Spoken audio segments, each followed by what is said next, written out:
Hello दोस्तों, स्वागत है आप सभी का हमारे YouTube channel KVR coaching classes पर। दोस्तों, आज हम बताएंगे आपको विज्ञान में क्या क्या टॉपिक आने वाला है, क्या क्या चीज़ इंपॉर्टेंट है जो आप उसको करके अच्छे तरीके से अपना बेस्ट वाला नंबर बना सकते हैं। ठीक है, तो मैं थोड़ा सा आपको बताऊंगा कि जो विज्ञान में क्या क्या मेन टॉपिक है जिससे आपसे सिलेबस पूछा जा सकता है। हाँ, बाकी ज़्यादा दिन तो बचा नहीं है, ठीक है, पेपर के लिए। तो इसमें मैं थोड़ा सा आपको यही बताऊंगा कि क्या क्या टॉपिक जो है इम्पोर्टेंट है। ठीक है, उसमें से आपका कितना नंबर का आएगा, क्या क्या आने वाला है, किस चैप्टर से क्या क्या आने वाला है, उसको थोड़ा सा मैं आज आपको बताऊंगा। तो चलिए इस वीडियो को शुरू करते हैं। सबसे पहले आप ये स्क्रीनशॉट देख लीजिए, इसमें लगा दिया हूँ 30% जो सिलेबस कटा है। ये तो ऑलरेडी आपको पता ही हो गया होगा। ठीक है, तो थोड़ा सा आप देख लीजिए कि इस टॉपिक से आपका इसमें नहीं आने वाला है, जो टॉपिक से आने वाला है मैं आपको उसको बताने वाला हूँ। ठीक है, तो इसमें देखेंगे सबसे पहले इसमें क्या है, इकाई में देखो पेपर होगा। ठीक है, इकाई अंक पहले भाई इसमें देखो इकाई 4-5 रहेंगे। ठीक है, 5 इकाई में आपका ये पेपर बटा रहेगा। ठीक है, जैसे हिंदी में बटे होते हैं तो इसमें भी बटे होंगे। सबसे पहले आपका रसायन होगा, फिर इसके बाद जीव विज्ञान होगा, फिर इसके बाद भौतिक विज्ञान होगा। ठीक है, इस तरह से आपके ये तीनों इसमें मिक्स रहेंगे। ठीक, तो पहले इकाई में जो होगा, ठीक है, इकाई फर्स्ट में आपका क्या होगा, रसायन विज्ञान। ठीक है, रसायन विज्ञान होगा। इसमें क्या क्या टॉपिक है आपका, इसमें आपका चैप्टर क्या है, चैप्टर वाइज फिर उसी तरीके से मैं आपको बताऊंगा किस चैप्टर से क्या क्या आपके लिए इम्पोर्टेंट है। ठीक है, किस चैप्टर से आपके लिए महत्वपूर्ण चीज़ें आने वाली हैं, किस में से क्या कम आने वाली हैं, ये चीज़ थोड़ा सा मैं आपको बताने वाला हूँ। ठीक है, तो इसमें फर्स्ट टॉपिक देखेंगे। फर्स्ट टॉपिक जो है हमारा क्या है, रासायनिक अभिक्रिया एवं समीकरण। ठीक है, रसायन विज्ञान में सबसे पहला यही है, रासायनिक अभिक्रिया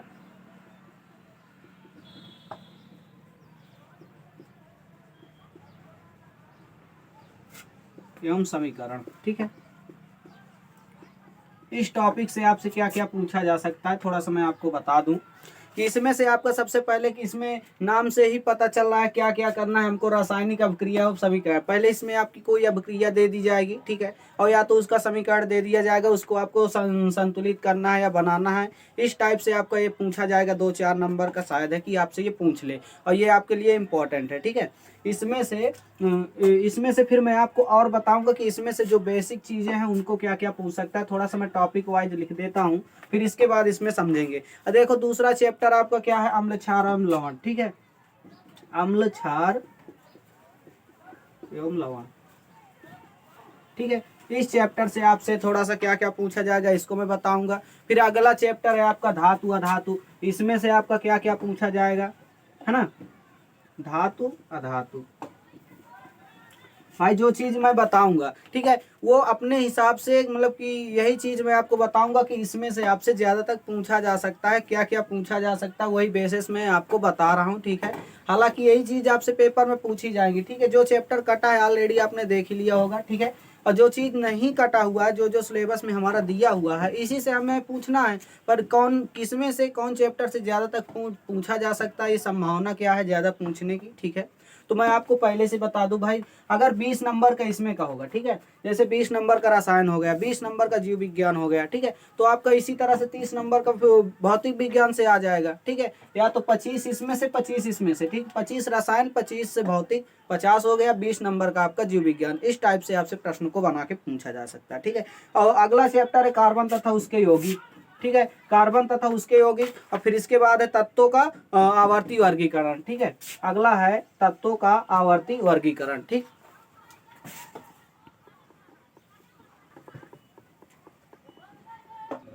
ये हमारे टोटल चैप्टर्स दिए हुए हैं जिनको मैं ऑलरेडी बता दिया हूँ कि क्या है, रासायनिक अभिक्रिया एवं समीकरण, अम्ल क्षार लवण, धातु अधातु, कार्बन तथा उसके यौगिक, तत्वों का आवर्ती वर्गीकरण। ठीक है, तो पहले पॉइंट को देखेंगे। ठीक है, इसमें से रासायनिक अभिक्रिया एवं समीकरण से क्या क्या आपसे पूछा जा सकता है। तो रासायनिक समीकरण बनाना, संतुलित करना, ये भी आपसे हो सकता है, पूछा जाएगा, और पूछा जाएगा ही जाएगा, क्योंकि भाई यही चीज़ तो आपसे मेन है, और यही चीज़ सबसे पहले चैप्टर की है। और रासायनिक अभिक्रिया को संतुलित करना, इसको बनाना, अगर आप अच्छे से पढ़े होंगे तो आप इनको अच्छी तरीके से बना पाएंगे। ठीक है, नहीं तो अगर एक छोटी सी गलती आपका नंबर कटवा सकती है। ठीक है, अगली बात करें संतुलित रासायनिक समीकरण तथा संतुलित रासायनिक अभिक्रिया के प्रकार। ठीक है, इनको पूछा जाएगा या संयोजन इसका पूछा जाएगा। अभिक्रिया, अपघटन, वियोजन अभिक्रिया, विस्थापन अभिक्रिया, द्विविस्थापन अभिक्रिया, ये सारी चीजें आपसे थोड़ा बहुत पूछी जा सकती है। ठीक है, एक या दो नंबर से आपसे ये पूरी इंपॉर्टेंट में पूछी जा सकती है, और हालांकि इसमें ज्यादा कुछ नहीं है। ठीक है, यही 3-4 पॉइंट जो हैं इंपॉर्टेंट है, इसी में से आपसे ये पूछा जा सकता है, ज़्यादा कुछ नहीं है। ठीक है, अगले चैप्टर का थोड़ा सा देखेंगे, अम्ल क्षार एवं लवण। ठीक है, इसमें से क्या है H+ आयन OH आयनों पर क्या करना है आपको, आधार पर अम्ल क्षार लवण की अभिक्रियाएं परिक्रियाएं ये आपसे पूछा जाएगा। ठीक है, और सामान्य इसमें गुणधर्म पूछ सकता है आपसे, है ना, और pH पैमाने की अवधारणा भी पूछ सकता है, या pH मान भी पूछ सकता है। ऑब्जेक्टिव क्वेश्चन में भी आपसे इस तरह के टाइप के क्वेश्चन आपसे पूछे जा सकते हैं। ठीक है, वो 20 नंबर के जो OMR पेपर में आपसे ऑलरेडी इस तरह से कुछ pH मान और धातु अधातु से कुछ पॉइंट आपसे ये पूछे जाएंगे, ये तो 100% श्योर है। ठीक है, तो अगले थोड़ा सा टॉपिक की बात करेंगे। अम्ल क्षार लवण हो गया, ये धातु अधातु की थोड़ा सा देख लेते हैं। धातु अधातु में सक्रियता श्रेणी, धातु कर्म की ये चीज आधारभूत विधियां, और इसमें ज़्यादा कुछ नहीं, इसमें 2 ही टॉपिक है, तो आप इसको थोड़ा सा समझ लीजिएगा।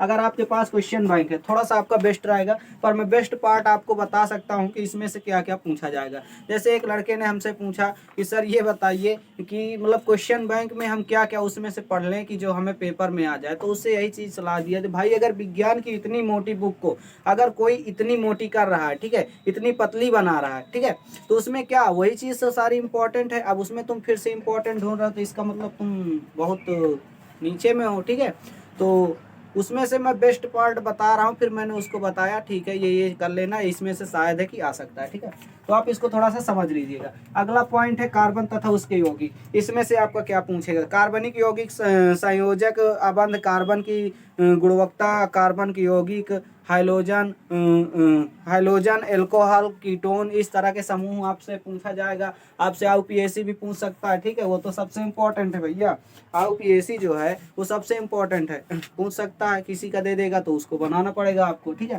तो ये हो गया तत्वों का आवर्ती वर्गीकरण। ठीक भाई, तत्वों का आवर्ती वर्गीकरण में क्या वर्गीकरण की आवश्यकता, मेंडलीव की आवर्त सारणी। ठीक है, मेंडलीव की आवर्त सारणी ये भी इम्पोर्टेंट है, ये भी आपके पेपर में दे सकता है। ठीक है, आधुनिक आवर्त सारणी और उनके गुणों को पूछ सकता है। ठीक है, संयोजक, परमाणु क्रमांक, धात्विक अधात्विक, तो सबसे इम्पोर्टेंट इसमें यही चीज मुझे लगा कि भाई इसमें मेंडलीव की आवर्त सारणी भी पूछ सकता है आपसे, और इसके गुणधर्म या उसके और मतलब अन्य चीज़ों को पूछ सकता है। ठीक है, इसमें यही चीज़ इंपॉर्टेंट है और ज़्यादा कुछ नहीं। ठीक है, तो ये हमारा हो गया रसायन विज्ञान का पार्ट। थोड़ा सा चलते हैं अब जीव विज्ञान के बारे में देखते हैं, फिर इसके बाद भौतिक विज्ञान के पार्ट को समझेंगे कैसे क्या है।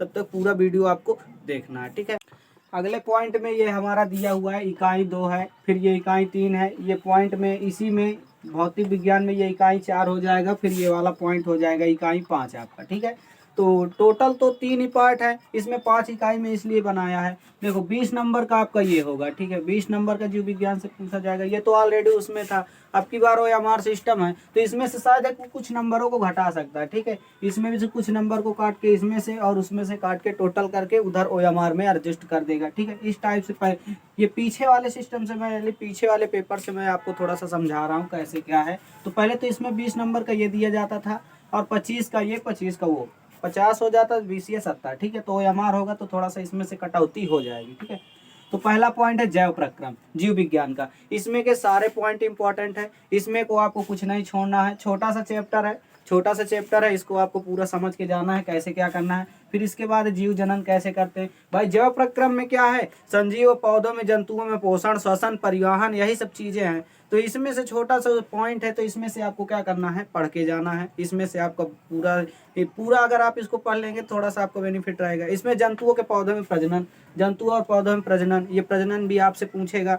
अलैंगिक तथा अलैंगिक जनन पूछेगा। ठीक है, और इसके बाद आपसे इसमें क्या पूछेगा, प्रजनन, और यही तो 2-3 पॉइंट इसमें हैं जो जीव, जैसे ये वाले पॉइंट में यही 2-3 पॉइंट ऐसे हैं जो इसमें इंपॉर्टेंट है, ये आपसे इसमें पूछे जा सकते हैं। ठीक है, आनुवंशिकता एवं जैव विकास, इसमें से आपके लिए क्या इंपॉर्टेंट है, आनुवंशिकता, मेंडल की योगदान, मतलब मेंडल का क्या क्या आनुवंशिकता में क्या क्या उसके मतलब बताए जाते हैं। ठीक है, लक्षण वगैरह ये सब चीज़ें आपसे पूछी जा सकती है। वो वंशीगत नियम, हाँ, लिंग निर्धारण, यही आपके मेन पॉइंट हैं। सबसे मेन पॉइंट इसमें है कि आपका मेंडल वाला पॉइंट, मेंडल वाले अनुपात क्या कहते हैं, इसका पूछेगा जरूर, ठीक है। मेंडल वाले से आपका ये 1-2 नंबर का या 3 नंबर का कुछ ना कुछ पूछ लेगा जरूर, ठीक है। तो ये आपके लिए इंपॉर्टेंट थोड़ा सा यही पॉइंट रहेगा, ठीक है।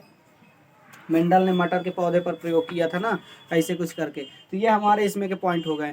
सबसे मेन पॉइंट ये है भौतिक विज्ञान का, ठीक है। इसमें से क्या क्या होने वाला, ठीक है। मैं पिछले सिलेबस की तरह से बता रहा हूँ, बाकी इस बार OMR होगा, एडजस्ट होगा, जैसे होगा फिर मैं वीडियो आपको बना के दे दूंगा, ठीक है। जब पेपर होगा तब मैं आपको बता दूंगा, बना के समझा दूंगा, ठीक है। प्रकाश चैप्टर, ठीक है। पहला है प्रकाश। प्रकाश से आपसे क्या क्या इंपॉर्टेंट है पूछा जाएगा। प्रकाश से तो बहुत ज़्यादा चीज़ें हैं, ठीक है। उसमें से आपसे पूछा क्या क्या जाएगा, मैं थोड़ा सा आपको बता देता हूँ क्या क्या इसमें से आपसे पूछा जाएगा प्रकाश वाले चैप्टर से, ठीक है। तो प्रकाश वाले चैप्टर से आपसे क्या पूछा जाएगा, थोड़ा सा मैं इसको बताता हूँ। इसमें से आपसे पूछा जा सकता है क्या कि भाई प्रकाश का परावर्तन, अपवर्तन, गोलीय दर्पण, प्रतिबंधन, ये सब सारी चीज़ें पूछी जा सकती है। वक्रता, केंद्र, मुख्य अक्ष वगैरह, इसमें सब क्या होगा आपसे पूछा जाएगा प्रकाश का अपवर्तन परावर्तन में, ठीक है। अपवर्तन में यही और परावर्तन में यही सब सारी चीज़ें आपसे पूछी जाएगी। अपवर्तनांक, गोलीय लेंसों का, ठीक है। अपवर्तन, प्रतिबिंब, प्रतिबंध बनाना, ठीक है, लेंसों में। और इसका सूत्र तो खैर पूछा नहीं जाएगा, सूत्र कह रहा कि निगमन नहीं है, निगमन आपको इसमें नहीं करना है। बाकी ये चीज़ें आपसे पूछी जाएंगी। आप इसको, अगर आपके पास क्वेश्चन बैंक तो आप उसमें टिक कर लीजिएगा, ठीक है। और इसके बाद क्या है कि भाई इसमें क्या करना है, और आगे लेंस बनाने का प्रतिबंध, ठीक है। इसमें से आपका क्या होगा, ये मानव नेत्र के लेंस का कार्य, ठीक है। मानव नेत्र और लेंस का कार्य, ठीक है। मानव नेत्र ये अगले पॉइंट में, ठीक है। मानव नेत्र में लेंस पूछ सकता है। इसमें से ऑब्जेक्टिव क्वेश्चन भी आपसे पूछेगा जरूर, ठीक है। इसमें से मतलब तीनों पॉइंट से पूछेगा ऑब्जेक्टिव क्वेश्चन, ठीक है। तो इसमें से 1-2 क्वेश्चन उठा लेगा। मानव नेत्र से तो पक्का है कि क्वेश्चन उठाने वाला है, ठीक है, इस बार। तो इसके बाद ये तो हमारा हो गया दृष्टि दोष, निकट दृष्टि दोष, दूर दृष्टि दोष, ये सारी चीज़ें इसमें पूछेगा, ठीक है। और लेंसों का अनुप्रयोग पूछेगा भाई कि इसमें कौन सा लेंस, दूर दृष्टि दोष में कौन सा लेंस लगता है, निकट दृष्टि दोष में कौन सा लेंस लगता है, वगैरह वगैरह, इसको पढ़ के जाइएगा, ठीक है। सबसे इंपॉर्टेंट चीज़ है क्या, विद्युत, ठीक है। हमारा इसमें क्या है, विद्युत है। विद्युत से आपसे क्या क्या पूछा जाएगा ये चीज़ मैं आपको बताने वाला हूँ, ठीक है। तो विद्युत से जो चीज़ें पूछी जाएंगी, ठीक है, विद्युत से हमारे क्या क्या मेन पॉइंट पूछे जाएंगे। विद्युत से विद्युत धारा, विभवांतर तथा विद्युत का नियम, ठीक है। ओम का नियम पूछ सकता है, ठीक है। विद्युत में ये सारी आपकी बहुत सारी इंपॉर्टेंट चीज़ें, थोड़ा सा ही चैप्टर बड़ा है पर इसमें से पॉइंट जरूर आने वाले हैं, ठीक है। इसमें से बहुत सारे पॉइंट आपको मिलेंगे और आप इनको अच्छी तरीके से करके जाइएगा, ठीक है। विद्युत से कुछ ना कुछ तो आना ही आना, कुछ क्या बहुत सारी चीज़ें, सबसे ज़्यादा विद्युत से मुझे लगता है कि आएंगे, ठीक है। विद्युत धारा पूछेगा, विभवांतर तथा विद्युत धारा, ओम का नियम पूछेगा, प्रतिरोध, प्रतिरोधकता, ठीक है। और ये प्रतिरोध का संयोजन, श्रेणी क्रम, समांतर क्रम, ये भी आपसे पूछेगा, ठीक है। तो आप इसको जानते ही होंगे, 1/V, 1/I, 1/R, यही वाले फार्मूले से, ठीक है। तो इसको क्या करना है, आपको अच्छी तरीके से समझ के जाना है। यही 3-4 पॉइंट आपके लिए बहुत इंपॉर्टेंट होने वाले हैं विद्युत चैप्टर के लिए। अगले पॉइंट की बात करेंगे विद्युत धारा, उसके चुंबकीय प्रभाव की, ठीक है। विद्युत धारा और इसके चुंबकीय प्रभाव, इसमें से आपका मेन टॉपिक क्या होने वाला। बाकी छोटा छोटा सिलेबस है, ज़्यादा इसमें कुछ है नहीं। थोड़ा सा इसमें समझेंगे, पार्ट तो इसमें बहुत ज़्यादा है, थोड़ा सा इसको भी समझ लेते हैं। इसमें से क्या क्या, चुंबकीय क्षेत्र, ये आपसे पूछा जाएगा। विद्युत धारावाही चालक के कारण चुंबकीय क्षेत्र, ये भी आपसे पूछ सकता है ना। आप थोड़ा सा अगर समझ के जाएंगे तो आप अच्छी तरीके से कर पाएंगे, ठीक है। ये हमारा हो गया नाभिकीय ऊर्जा, ज्वारीय ऊर्जा, है ना। ये सब जीवाश्म ईंधन, सौर ऊर्जा, ये तो सब इम्पोर्टेंट चीज़ें हैं भाई, इनको तो भूल के ही नहीं जाना, इनको तो अच्छे से आप कर लीजिएगा, ठीक है। अब फिर इधर आता है इकाई 4 में, ऊर्जा के स्रोत, हमारा पर्यावरण और प्राकृतिक संसाधनों का संक्षेपित प्रतिबंध, ठीक है। ये सारी चीजें, तो इसमें से ये वाला विद्युत चैप्टर और विद्युत धारा के चुंबकीय प्रभाव, ये आपके लिए 2 चैप्टर जो हैं ये आपके लिए बहुत इंपॉर्टेंट है, ठीक है। ये 2 चैप्टर आपके लिए थोड़ा बहुत इंपॉर्टेंट है, ठीक है। इसमें से तो ज़्यादा इंपॉर्टेंट नहीं है, बाकी ये 2 चैप्टर ऐसे हैं कि जो ये 4 चैप्टर में से ये 2 चैप्टर आपके लिए बहुत इंपॉर्टेंट है। तो आप इनको अच्छी तरीके से पढ़ के और समझ के जाइएगा। इधर ऊर्जा के स्रोत में इधर से ज़्यादा कुछ पूछा नहीं जाएगा, थोड़ा बहुत पूछा जाएगा, जैसे जीवाश्म ईंधन वगैरह वगैरह, है ना। इसमें से पूछा जा सकता है ऊर्जा के लिए, ऊर्जा का प्रतिबंध, ऊर्जा के नियम, ऐसे कुछ सारी चीज़ें पूछी इसमें जा सकती हैं और ज़्यादा कुछ नहीं पूछा जाएगा। हमारा पर्यावरण में ज़्यादा कुछ खास नहीं, पर्यावरण की समस्याएं का वगैरह वगैरह इसमें थोड़ा बहुत पूछ लिया जाएगा, बाकी इसमें कुछ खास है नहीं, ठीक है। अगर आएगा तो आप इसको बना के भी कर सकते हैं, कोई दिक्कत नहीं है। थोड़ा बहुत अगर आप देख के जाएंगे तो बना के भी इसको कर सकते हैं। ये भी ज़्यादा कुछ खास नहीं है। आपके यही 4 चैप्टर हैं, जिसमें से 2 चैप्टर आपके लिए बहुत महत्वपूर्ण है और जिसमें से आपके ये आने वाले हैं, ठीक है। ये 4 चैप्टर आपके लिए इंपॉर्टेंट है। 4 चैप्टर में से 2 चैप्टर आपके लिए बहुत ज़्यादा महत्वपूर्ण है। अगर आप इनको अच्छे तरीके से करिएगा तो आप अच्छे से इनको बना सकते हैं और अपने नंबर को भी अच्छी तरीके से बना सकते हैं, ठीक है। तो अगर पसंद आए तो वीडियो को लाइक करना, चैनल पर नया है तो चैनल को सब्सक्राइब करना और इसी तरह के वीडियो देखने के साथ अपने दोस्तों के साथ शेयर भी करना। और मिलते हैं अब आपको इसी तरह की नेक्स्ट वीडियो पर। जब तक के लिए जय हिंद।